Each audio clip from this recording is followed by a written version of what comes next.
दोस्तों, हमारी आज की कहानी है हमें जीने दो बहू।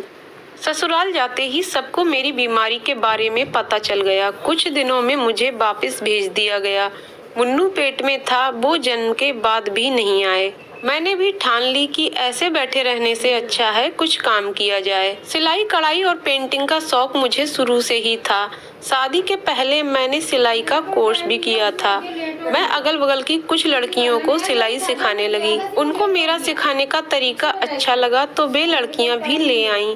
इस तरह मेरा सिलाई सेंटर चल निकला।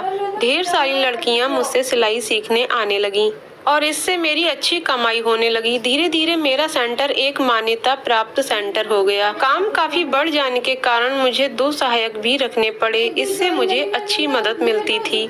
अभी जिंदगी ने रफ्तार पकड़ी ही थी कि भैया की शादी हो गई। नई भाभी घर में आई तो कुछ दिन तो सब कुछ ठीक रहा, मगर धीरे धीरे उनको मेरा यहाँ रहना नागवार गुजरने लगा। माँ अगर मुन्नू के लिए कुछ भी करती तो उनका पारा 7वें आसमान पर चढ़ जाता। शुरू में तो वे कुछ नहीं कहती थी, लेकिन बाद में खुलेआम विरोध करने लगी। एक दिन तो हद ही हो गई। बाबूजी बाजार से मुन्नू के लिए खिलौने ले आए। उन्हें देखते ही भाभी एकदम फट पड़ी। चिल्लाकर बोली, बाबूजी घर में अब ये सब फिजूल खर्ची बिल्कुल भी नहीं चलेगी।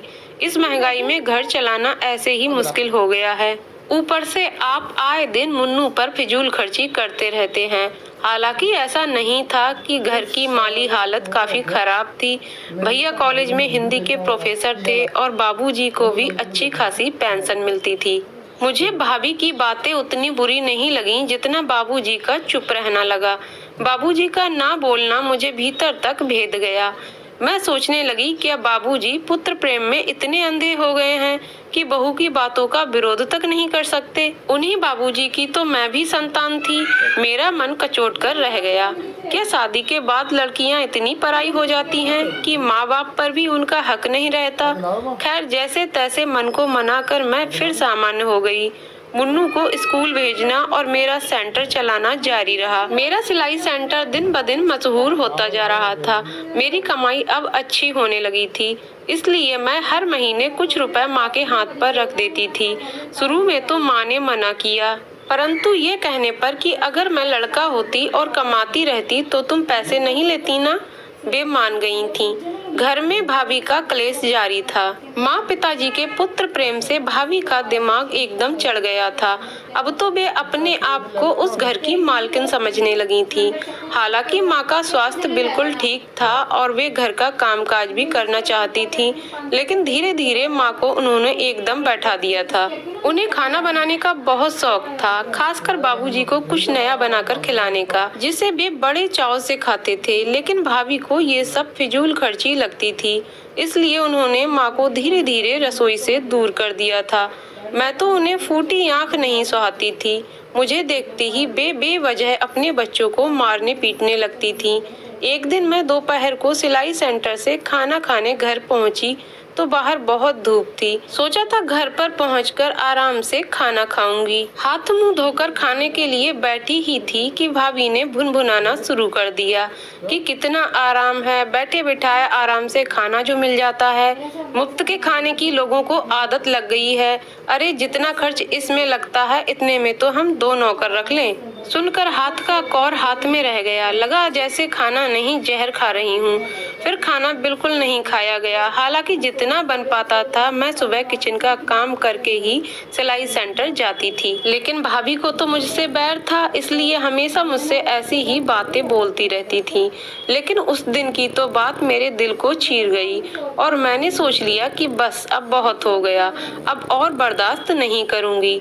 उसी क्षण मैंने फैसला कर लिया कि अब मैं इस घर में नहीं रहूंगी। कुछ दिन बाद छोटे से 2 कमरों का घर तलाश कर मैंने अम्मा बाबूजी के घर को छोड़ दिया।